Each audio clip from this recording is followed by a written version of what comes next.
Good morning and welcome to this learning video. In Microsoft Excel, there is a function that has been around for over 20 years. It's called the repeat function. Here's how it works. Let's say you want the word hello to appear in a cell 3 times. Well, don't type the word hello 3 times. Instead, do this.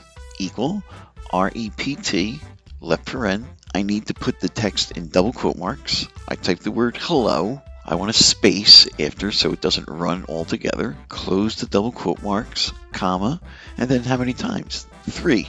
I type in 3, press enter, and there you go. Pretty neat, huh? That was easy. Now, let's take a look at how I can use it over here. I would like to have stars. I've got some movies, I rated them, and then I want the stars to show right next to it. So here we go. Go equal REPT, left paren, double quote mark. Now, I'm going to hold down my Windows key and type in the period.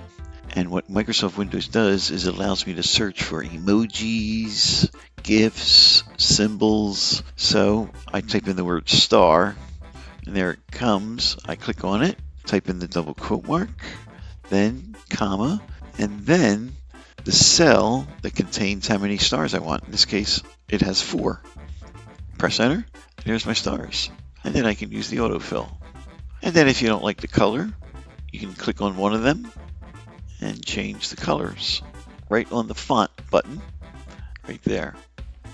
There you go. Pretty easy, huh? And again, if you have any questions about anything in Microsoft Excel or any other Microsoft Office programs, I'm only an email away. Thank you for watching. Have a great day.